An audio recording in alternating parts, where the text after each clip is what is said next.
Kebiasaan kami gemar memasak karena ketika saya kecil, ibu saya jago sekali masak, kebetulan beliau juga punya restoran, terus kami sudah terbiasa makan makanan yang enak dan juga lezat.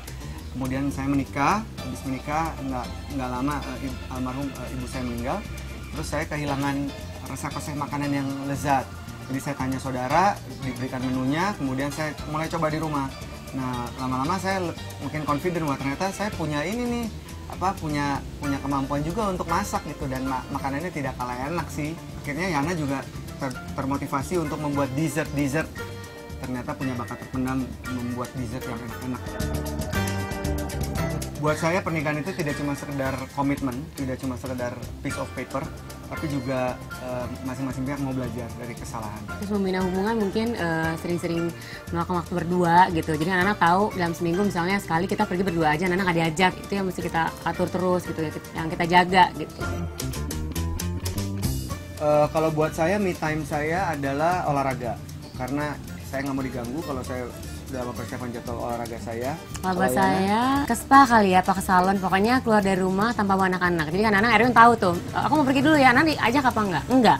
Oh dia tahu bahwa itu me time saya. Jadi meskipun udah sibuk ngurusin anak-anak, ada kerjaan juga segala macem, tapi begitu udah saatnya me time nih, pengen keluar dari rumah sendiri aja, even cuma misalnya ke toko buku, baca buku yang kita suka, itu penting banget. Begitu kita pulang ke rumah lagi, ada energi lagi, semangat lagi, untuk bisa kerja juga lebih enak lagi. Waktu awal menikah, Yana langsung bilang pada saya kalau saya ingin mengurus anak-anak sendiri tanpa adanya babysitter. Jadi mau punya anak, siap repot, karena yang repot cuma ibu doang, para ibu, tapi harus berdua.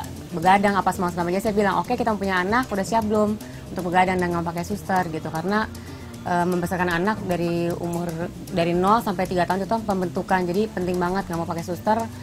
Kita bisa handle berdua, karena kalau punya anak juga tanggung jawab kita berdua gitu kan. Jadi itu kita lakukan sampai sekarang, nggak pakai babysitter, cuma pakai mbak biasa yang membantu, karena kalau nggak mungkin, nggak bisa kerja juga. Ya kan, terus begitu gajinya apa yang saya kerjain, Erwin juga bisa kerjain gitu.